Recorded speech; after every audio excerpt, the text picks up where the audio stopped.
시편 이 123편 말씀은 이스라엘 백성들이 바벨론의 포로로 끌려갔다가 70년 만에 이제 해방이 되어져서 다시금 이스라엘로 예루살렘으로 돌아오는 장면을 배경으로 하고 있습니다. 그래서 여기 보면 123편 위에도 제목을 성전으로 올라가는 노래라 이렇게 붙여졌죠. 성전을 향해서, 예루살렘을 향해서 지금 달려가는 그런 모습입니다. 여러분, 이런 제목은 성전으로 올라가는 노래라, 이 표현이면 어찌 말하면 성전을 떠나가는 경우도 있고 성전을 내려가는 것도 있고 성전과 멀어지는 삶도 있는 것이죠. 사실 이스라엘 백성들은 지난날 포로가 되기 전에 그들은 그토록 너무나 하나님 앞에서 부패하고 또 우상 숭배하고, 그래서 하나님을 등지고 예배가 다 사라졌던 시대였습니다. 그래서 하나님의 징계로 바벨론의 침공을 받고 다 무너지고 다 빼앗기고, 그래서 포로로 끌려가서 70년을 살았던 겁니다. 그래서 이 시의 배경에는 지난날에 그렇게 하나님 없었던 시절들, 또 예배가 없었던 것들에 대한 반성과 회개, 이런 것들이 깔려져 있는 것이죠. 그러면서 이 기자는 이 넉절의 이 123편의 이 성전으로 올라가는 노래를 부르면서 아주 간절하게 하나님을 향한 자신의 심경을, 또 본인들의 마음을 그렇게 표현하고 있는 것이죠. 1절에 보면은 내가 눈을 들어 주께 향하나이다, 이런 표현이 있습니다. 내가 눈을 들어 주께 향합니다. 2절도 반복적으로 우리의 눈이 여호와 우리 하나님을 바라봅니다. 네? 중간에 보면 우리의 눈이 여호와 우리 하나님을 바라본다. 그러니까 나나 우리나 이스라엘 전체가 지금 하나님을 바라보는데, 여기 2절에 보니까 상전의 손을 바라보는 종들의 눈같이. 여러분, 노예나 하인들이나 종들의 기본 자세가 뭐예요? 항상 대기, 주인만 바라보면서, 주인의 입만 보면서, 주인의 손만 보면서 뭘 지시할까? 뭘 명령할까? 이리 오라면 이리 가고 저거 하라면 저거 하고. 종들은 그거거든요. 한시도 종이 주인의 손에서 눈을 떼면 안 되는 거예요. 뚫어져라, 주인이 뭘 말할까? 주인만 바라보는 거죠. 그것처럼 오늘 우리가 주님을 그렇게 바라봅니다. 주님을 그렇게 바라봅니다. 뚫어져라 주님께. 여러분, 이렇게 지금 이스라엘 백성들이 지금 성전으로 올라가면서 노래를 부르면서 하나님을 주목하고 집중한다로, 이 초집중한다로, 종들이 상전 바라보는 것처럼 그렇게 집중한다. 왜요? 너무 서글퍼서 그러는 거예요.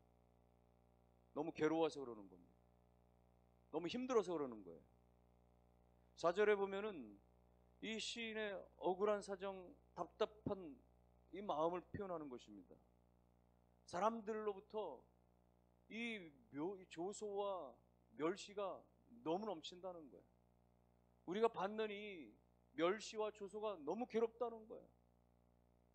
그래서 좀 하나님 도와달라고 하는 그런 마음으로 지금 간절한 마음으로 하나님 바라본다, 그 얘기예요. 왜 그들에게 멸시가 있습니까? 왜 그들에게 조소가 있습니까? 여러분, 생각해 보십시오. 이방인들이 이스라엘 백성들을 멸시하고 조소하는데, 지금 70년 만에 해방됐답시고 지금 예루살렘으로 돌아가지만 기쁨과 감격이 있지만, 그러나 그들의 모습은 어땠을까요? 얼굴에 기름이 넘쳐 흐르고 삐까뻔쩍하게 잘 차려입고 그렇게 행렬을 이루면서 갈까요? 지난 70년 동안 포로 생활했으니, 지난 70년 동안 거기서 헤맸으니 얼마나 고통을 다 받았겠어요. 얼마나 입은 것은 초라하고 옷 한 벌 제대로 걸치지 못하지 않았겠습니까? 여러분, 바벨론에서 예루살렘까지 가려면 당시에는 걸어서 3개월 걸리는 거리입니다. 준비했던 떡이며 물이며 다 동나고, 그 거리를 지나갈 때, 그 도시를 지나갈 때 이방인들은 거 봐라, 도대체 너희들 뭐냐 말이지. 하나님, 너희들이 믿는 하나님 살아계시다면서, 너희들 그 예루살렘에 하나님 예배하러 간다면서 말이죠. 그러나 니들 행색을 봐라 말이지. 조소하는 거야. 낄낄대면서 혀를 껄껄 차면서 멸시하는 거거든. 여러분, 우리가 신앙생활할 때 우리가 참으로 신앙을 고백하고 간증하고 살아가는 것이 너무나 힘겨운 시대입니다. 오늘과 같이 이렇게 불신앙의 시대가 역사 이래로 있었을까 싶습니다. 사람들은 우리를 향해서 야, 보이지도 않는 하나님을 뭘 믿냐? 하나님이 뭘 도와주시냐? 에? 열심히 일해가지고 번 돈을 왜 교회에다 갖다 바치냐? 왜 10분의 1을 그렇게 11조 합시고, 왜 황금 주말에 일요일날 할 일 없으면 집에서 잠이나 자고 쉬고 다음날 출근하기 위해서 그러지 뭐하러 교회 가서 허비하냐 시간을. 이러고들 있거든요. 조소하는 거예요. 멸시하는 것입니다. 또 어떤 경우에는 우리가 좀 그런가 싶을 때도 있어요. 그래서 믿음이 약한 사람들은 정말 하나님이 뭐 내가 기도해도 뭐 별로 응답도 안 되는 것 같고, 어떨 땐 정말 헌금이 아깝고, 어떨 땐 뭐 정말 내가 나를 위해서 너무 시간을 내지 못하는 것 같고, 이런 마음이 자꾸 들 수 있죠. 그러다 보니까 믿음이 약화되어지는 거예요. 그러다 보니까 어떤 경우는 그냥 송두리째 흔들려져 버려서 교회도 떠나고 신앙도 떠나고 그렇게 되어지는 사례들이 많이 일어나게 되는 것입니다. 사랑하는 성도 여러분, 여러분, 세상은 끊임없이 불신을 옳다라고 말하고 탈종교를 주창하며 살아가는 이 시대지만은, 그러나 창조하신 하나님, 나를 만드신 하나님, 나와 함께 하신 하나님, 그 하나님을 내가 믿기 때문에 그 하나님을 예배하는 것이, 그 하나님을 인정하고 찬송하는 것이, 나를 영원한 죄에서 건져주신 그 하나님을 찬송하는 것이 마땅히 내가 구원받은 하나님의 자녀로, 내가 성도로서 당연하고 온전한 의무이며 그리고 나의 기쁨입니다. 나의 감사입니다. 이런 여러분의 고백들이 식지 아니하시고 변치 아니하시기를 주님의 이름으로 축원합니다. 그러므로 오늘 우리가 이 신앙을 가지고 말이죠, 불신앙의 시대 가운데 흔들리지 아니하고 변치 아니하고 여전히 굳건하게 이 믿음의 길을 걸어가려면 우리가 어떻게 해야 될까요? 한마디로 말하면 우리가 하나님을 바라보고 하나님의 은혜를 기다리는 것입니다. 하나님을 바라보고 하나님의 은혜를 기다리는 신앙. 여기 1절과 2절을 다시 보면 내가 눈을 들어 주께 향하나이다. 우리의 눈이 여호와 우리 하나님을 바라봅니다. 바라보는 것이 중요해요. 하나님을 바라보고 우리의 눈이 하나님께서 떼어지지 않도록, 우리의 시각이 하나님께로부터 멀어지지 않도록, 흐려지지 않도록 계속해서 하나님을 바라보고 하나님을 주목하는 것이 필요해요. 여러분, 인생을 살아가다 여러 가지 인생의 깊은 수렁을 만나고 인생의 심각한 기근을 만났을 때에 사람을 바라보고 환경을 바라보면 절망이 찾아옵니다. 자꾸 더 헤매게 됩니다. 벗어나기가 좀처럼 쉽지 않습니다. 그러나 오늘 우리가 인생의 여러 가지 어떤 기근과 깊은 인생의 말할 수 없는 기가 막힌 수렁 같은 상황에서도 우리가 하나님을 바라보는 그 시선을 떼지 아니하면, 하나님을 바라보는 눈을 우리가 잃어버리지 아니하면 거기서 새 힘을 얻게 되어지고 거기서 하나님께서 다시금 일어나게 하시는 은혜를 더 입게 되어집니다. 그래서 히브리서 기자는 이렇게 말했습니다. 히브리서 12장 2절에 믿음의 주여 또 온전하게 하시는 이인 예수를 바라보자. 믿음의 주여 또 온전하게 하시는 이인 예수를 바라보자.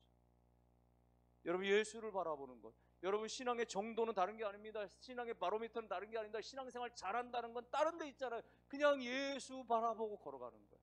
예수만 쫓아가는 것, 이게 신앙생활 잘하는 것입니다. 오늘 우리의 신앙의 가장 건강하고 가장 아름다운 모습은 예수 바라보는 거예요. 예수 바라보면 거기서 살 길이 열려지고, 예수 바라보면 거기서 은혜의 길이 열려지고, 예수 바라보면 거기서 기적의 은혜가 일어나게 되는 줄로 믿으시기를 바랍니다. 예수 안에 능력이 있기 때문에. 마태복음 14장에 보면은 제자들이 먼저 배를 타고 갈릴리를 건너가다 풍랑을 맞았습니다. 깜깜한 밤이 돼서 이러지도 저러지도 못하고 막 고통에 막 그냥 몸부림치고 있을 때 기도를 마친 주님께서 뒤늦게 갈릴리 바다를 걸어서 제자들이 가까이 가죠. 깜깜한 밤이었지만 예수님인 것을 확인되자 베드로가 주님, 저도 오라 해주십시오. 저도 무리를 오라 해주십시오. 내게로 오라. 주님 말씀에 발을 내딛었더니 말이죠, 놀랍게도 초능력적인 기적적인 역사, 물 위에 걷는 거예요. 초자연적인 역사죠. 예수님을 바라보고 걸어가는데 물 위를 걷는 거예요. 얼마나 여러분 베드로의 마음이 막 흥분됐을까요? 얼마나 감격이 됐을까? 정말 놀라운 말, 천상 같은 말이죠. 구미를 걷는 것인지 말이죠. 놀라운 이 엄청난 말이죠. 자연을 넘어서는 말이죠. 잠깐 뒤에 다시 바다를 바라봅니다. 다시 일렁이는 파도를 바라봅니다. 두려움과 함께 그는 물속에 그대로 빠져버리고 말았습니다. 예수님이 손 내밀어서 붙잡아 일으켜서 다시 건져주셨지만, 여러분 베드로가 무리를 걸을 때는 파도가 없었고 편안하게 발기에 그렇게 뒷받침해줬고, 바다를 바라보는 순간에 말이죠, 그렇게 갑자기 파도가 일어나고 그런 거 아니죠. 처음부터 파도는 있었어요. 처음부터 물결은 일렁이고 있었습니다. 그러나 예수님을 바라보고 예수님을 의지하고 나갈 때는 걸을 수가 있었던 거예요. 그 파도와 바람을 극복해낼 수가 있었던 것이죠. 예수님께로부터 시선을 떼는 순간, 바다를 바라보고 환경을 바라보는 순간 그대로 빠져버리고 맙니다. 여러분 인생에 여러 가지 환난을 당하고 어려움을 당하고, 이거는 말이죠 원래 없었던 게 아니잖아요. 전에도 있었고 지금도 있는 것이죠. 자녀 문제든 질병 문제든 어떤 것이든 말이죠, 계속 우리 주변에 있었던 것이죠. 그런데 우리가 주님을 바라보고 믿음 가운데 갈 때는 극복할 수가 있었어요. 견뎌낼 수가 있었습니다. 적어도 그것이 사라지진 않았어도 우리가 담대하게 용기 있게 그래도 정말 견뎌내고 그래도 부딪혀보고 말이죠, 그래도 말이죠 극복하려고 애를 쓰고 말이죠, 믿음 안에서 절망하지 않았습니다. 그런데 주님께로부터 시선이 사라지니까, 주님을 바라보는 눈이 사라져버리니까 말이죠, 환경만 보이는 거예요. 문제만 보이는 거예요. 어려움만 보이는 거예요. 그러니까 세상 바다 한복판에 그대로 빠져버려서 허우적거리면서 죽어라 살려라 그러고 있는 것입니다. 사랑하는 성도 여러분들이요, 오늘 주님께 바라보는 그 시각을, 환경이 어렵고 상황이 어려울지라도 여러분의 시선을 놓지 아니하시고 떼지 아니하시고 계속해서 주님을 바라보는 그 믿음의 역사가 있기를 주의 이름으로 축원합니다. 하나님은 창조주 하나님이십니다. 하나님 나를 구원하신 하나님이세요. 지금도 매 순간마다 나와 함께 하시는 하나님이십니다. 나의 삶의 주인 되시는 그 하나님이시니까 그 하나님을 바라보며 그 하나님을 의지하며 그 하나님을 붙드시는, 그래서 주님만 바라보는 주바라기의 인생, 신앙, 삶이 되시기를 주의 이름으로 축원합니다. 제가 어릴 적에 저는 아주 다소곳하고 얌전하고 생긴 대로 아주 그냥 내성적이고 지독스러운 A형 스타일의 말도 잘 안 하고 막 그런 경우였는데, 근데 그 시대에 너무나 세상을 떠들썩하게 하는 아주 그냥 전설적인 너무나 유명한 그 코미디언 한 분이 계셨기 때문에 저는 저의 모습과 저의 의지와 상관없이 아이들로부터 서영춘이라고 불렸어요. 서영춘. 젊은 사람들은 그 사람이 뭔데 잘 모를 수 있는데, 하여간 저는 초등학교 어릴 때부터 그냥 제 이름은 서영춘입니다. 그러니 또 이게 서영춘이라고 부르니까 서영춘처럼 또 해야 될 때가 있거든요. 아이들 때로 모아놓고 소풍 가면 어디 가서 말이죠, 부바바 안녕하십니까 서영춘입니다. 인천 바다에 사이다가 떴어도 고표 없이는 뭐 이런 거 막 해대고 말이죠, 춤추고 그랬거든요. 돌이켜보면 그렇게 어릴 때부터 그렇게 불려졌던 것이 아이들 앞에서 재미를 주려고 하고, 그러면 애들이 막 환호하고 좋아하고 그리고 자꾸 하게 되고 뭐 이런 것들이 좀 어떤 성격에도 변화, 또 이렇게 대인에 대한 어떤 그런 두려움이나 이런 것들이 극복하고 뭐 그런 또 장점도 있지 않나 생각을 해봅니다. 그런데요, 이 왜 서영춘, 이영춘 얘기하기 시작했냐면 벌써 꽤 오래됐어요. 한 5, 6년 더 됐나요? 우리 남자 대원들하고 한번 저쪽 어디 충북 어딘가를 이렇게 갔다가 놀러 갔다가 이렇게 지나오는 길에 단양 쪽에 한 거리를 지나오는데 조그마한 면 소재지입니다. 그런데 그 면의 이름이 영춘면이었습니다. 영춘면. 아주 작은 그런 면 소재지 마을인데 그 마을에 들어서는 입구의 다리부터가 영춘교라고 이름이 붙여졌어요. 영춘교를 들어서면 영춘보건소가 있고 영춘초등학교, 영춘중학교, 뭐 영춘야구, 영춘다방, 영춘미용실, 영춘교회도 2개가 있어요. 영춘교. 완전히 영춘나라 영춘타운. 네. 여러분 그런데 그 영춘면에 보면은 뭐 산도 있고 이렇게 강도 있고 막 그러죠. 그런데 그 영춘면을 지나가기 전에 아주 이 산등성이 가운데 널따랗게 퍼져 있는 아주 커다란 그런 해바라기 군락지가 있는 거예요. 엄청나게 샛노랗게 말이죠. 마치 엄청난 캔버스에다가 말이죠. 파란 물감과 노란 물감을 막 찍어놓은 것처럼 이렇게 아주 멋지게 물들여진 어림잡아 수천 수만 그루가 막 그냥 심어져 있는 것 같은 말이죠. 너무나 아름다워서 사람들은 발걸음 멈추고 거기 가서 사진을 찍고 SNS에 올리고 그러죠. 그런데 여러분 그 모든 해바라기가 수천 그루도 어느 한 그루도 말이죠. 머리를 뒤돌려 놨거나 이런 식으로 되어 있지 않더라고요. 전체가 다 해 쪽을 향해서 다 노랗게 바라보고 있는 거죠. 그래서 해바라기라고 그러죠. 여러분 하나님께서 우리를 자녀 삼아 주시고 선택해 주시고 우리와 함께 해 주셨습니다. 우리는 다른 데 갈 길이 없어요. 우리는 다른 인생길이 아닙니다. 이미 하나님의 선택받고 부름받아 하나님의 자녀가 된 하나님과 함께 영원히 우리가 함께 거할 영원히 하나님을 찬송할 주의 백성 된 줄로 믿습니다.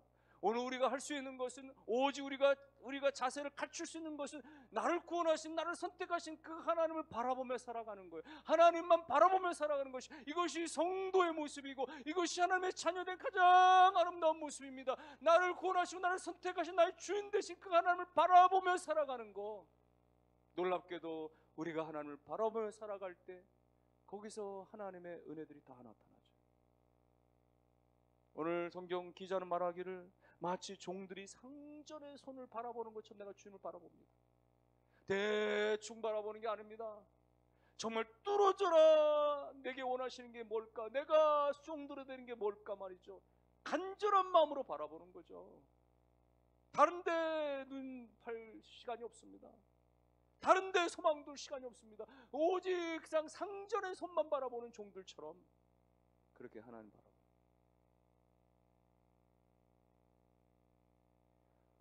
오래전에 파주 킨텍스인가 거기서 애견 박람회를 했을 때 말이죠. 뭐 여러 가지 애견들과 관련된 샵도 있고 막 등등 하는데 거기 한 켠에는 강아지를 모아놓고 막 이렇게 묘기를 불려서 사람들이 막 둘러서가지고 말이죠. 박수치고 막 이러는 곳이거든요. 그래서 강아지 주인이 강아지를 데리고서 훈련시킨 대로 막 뭐 여러 가지 위에 평균대로 올라가서 막 하고 막 뛰어넘기도 하고 혹은 말이죠. 접시 던지면 접시는 막 뛰어가서 받아오기도 하고 공을 물어오고 또 막 공중에 뛰어 올라가지고 막 2바퀴 돌아서 막 착지하기도 하고 대단한 거예요. 막 사람들이 묘기 때마다 막 박수라고 난리하고 막 휘파람 불고 막 그런데도 강아지들은 절대로 군중들의 소리에 귀 기울이지 않습니다. 꼬리 흔들지 않아요. 그냥 계속 자기 주인만 보는 거예요. 주인이 지금 뭘 던지는, 주인이 지금 뭘 지시하는, 주인이 지금 뭘 원하는지 말이죠. 다 끝나고 주인 앞에 와서 주인이 쓰다듬으니 그때서야 난리하며 꼬리를 치면서 막 그냥 흥분하는 거죠. 걔는 오직 주인만 바라보고 오직 주인의 칭찬만, 주인의 인정만 바라보는 거죠. 여러분 이 불신앙의 시대 가운데서, 믿음 없는 시대 가운데서 여러분요, 세상 가운데 치우치지 마시고 좌지우지되지 마시고, 여러분요, 우리는 천국을 향해 나아가는 인생이니까 천국을 향해 살아가면서 이 믿음의 쟁기를 가지고 살아가면서 여러분요, 뒤를 돌아보는 롯의 아내와 같이 뒤를 돌아 세상으로 돌아가는 그런 일이 없이 오직 하나님만을 향해서, 오직 천상만을 향해서 나아가는 믿음의 성도를 다 되시기를 주의 이름으로 축원합니다. 또 하나는 하나님의 은혜를 기다리는 것입니다. 2절에 보면 우리에게 은혜 베풀어 주시기를 기다리나이다 그랬습니다. 하나님이 우리에게 은혜를 베풀어 주시기를 기다리나이다. 은혜 베풀어 주시기를 기다리는 것. 여러분, 기다림이라고 하는 것은 하나님의 속성이기도 하고, 그리고 하나님이 우리 가운데 원하시는 모습이기도 합니다. 기다림은 하나님의 속성이에요. 하나님은 우리를 향해서 한없이 기다리십니다. 우리가 방황하고 주님 등지고 우리 생각대로 많이 헤맸어도 끝까지, 오늘 우리와 우리 자녀들을 끝까지 오랜 동안 기다리시는 하나님이신데, 그 하나님이 우리도 하나님을 향하여서 기다리기를 원하세요.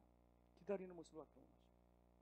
우리가 하나님을 향하여서 은혜를 바라고 기다리는 사람, 주시든지 마시든지가 아니라 하나님을 향하여 바라면서 소망하면서 하나님의 은혜를 기다리기를 하나님 원하신다. 여기 기다린다라고 하는 것은 우리가 조급해하지 말라고 하는 의미도 담겨져 있습니다. 기다린다라고 하는 것은 오랜 시간을 버틸 줄도 알아야 한다는 것을 말하고 있는 것이에요. 그래서 예레미야 선지자는 이 기다림에 대해서 이렇게 말했어요.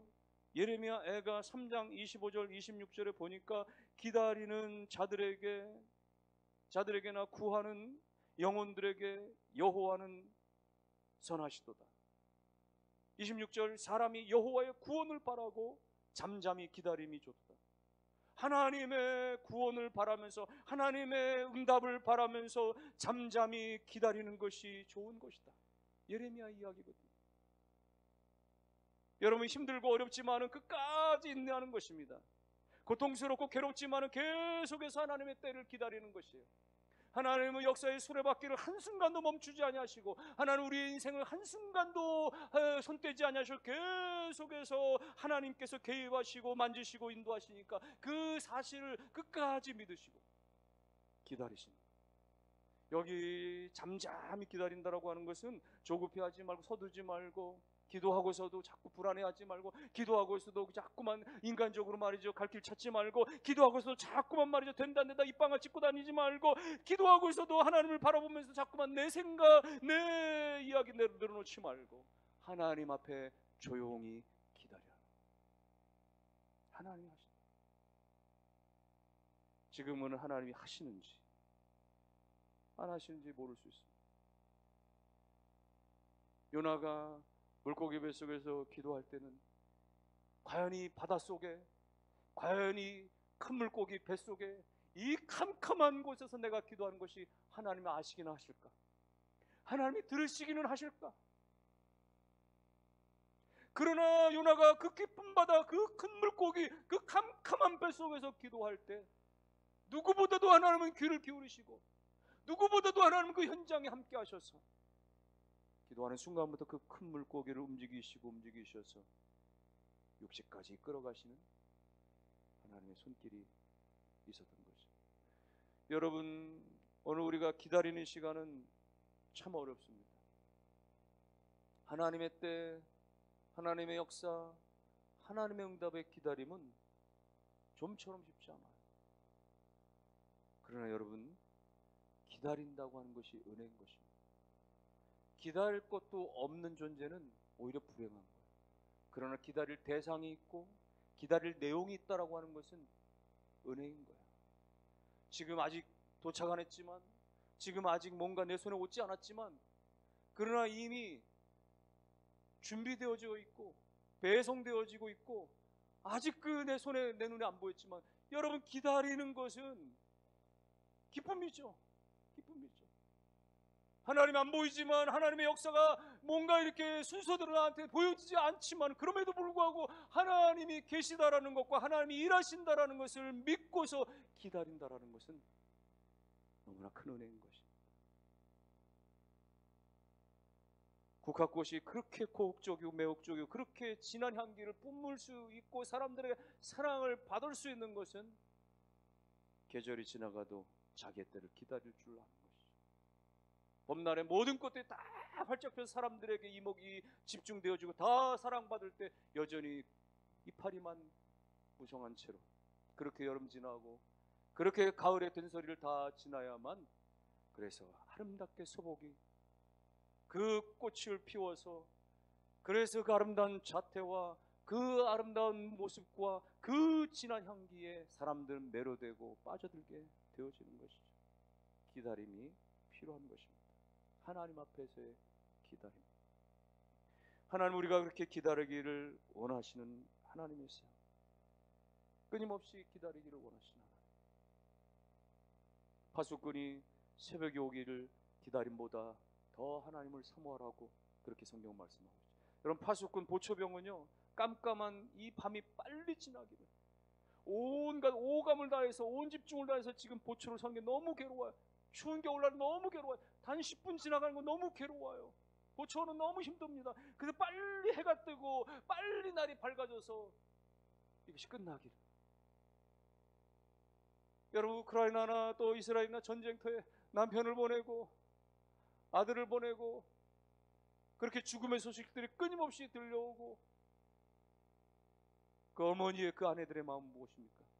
어서 빨리 전쟁이 끝나고 어서 빨리 내 남편이 내 아들이 집으로 돌아오기를, 그 학수고대하는 그 마음 이상으로 가족을 바다에, 먼 바다에 보내놓고 그 만선을 이루어서 어서 속히 그렇게 항구로 안전하게 돌아오기를 그렇게 밤새워서 안타까운 마음으로 기다리는 가족의 그 심정 이상으로 오늘 하나님의 은혜를 기다립니다.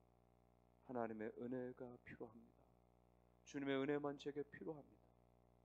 이 소망으로 기다림이 있는 믿음의 성도 되시기를 주의 이름으로 축원합니다. 결론의 말씀입니다. 여러분, 서두에서 말한 대로 오늘날과 같이 이렇게 불신앙의 시대를 본 적이 없어요. 온갖 매체와 이 과학 발달에, 이 문명 발달에, 이 이기주의, 이 문명 이기들의 발달들은 사람을 얼마나 편리하게 하고 얼마나 즐겁게 하고 돈이면 다 된다라고 하는 이런 세상의 가치관들 가운데서 정말 이 믿음 없는 이 세들이 정말 늘어나는 탈종교화 시대가 이렇게 극성을 부리는 시대가 없었어요. 심지어 교회 안에 신자들마저도 오직 하나님, 오직 하나님이라고 하는 이 절체절명의 이 신앙으로 자꾸만 멀어져 갑니다. 하나님도 반, 세상도 반, 자꾸만 우리 가운데 말이죠, 이렇게 세속주의적인, 물질주의적인, 사람 중심주의적인 자꾸만 들어오니까 우리의 신앙이 희박해지고 약화되어지고 급기야는 신앙이고 뭐고 떠나가는 이 세상인데, 여러분요, 세상은 끊임없이 그렇게 멸망을 향해서, 심판을 향해서 불신앙으로 치달아가지만은 그런 세상 가운데서도 오늘 우리의 신앙이, 하나님은 살아계십니다. 하나님 우리 가운데 역사하시며 말씀하시며 임재하시는 분이십니다. 그 하나님을 믿으며 그 하나님을 향하여 여러분의 시선이 놓쳐지지 아니하시고 그 하나님의 은혜를 끝까지 기다리는 믿음의 성도, 믿음의 삶 다 살아가실 수 있기를 주의 이름으로 축원합니다.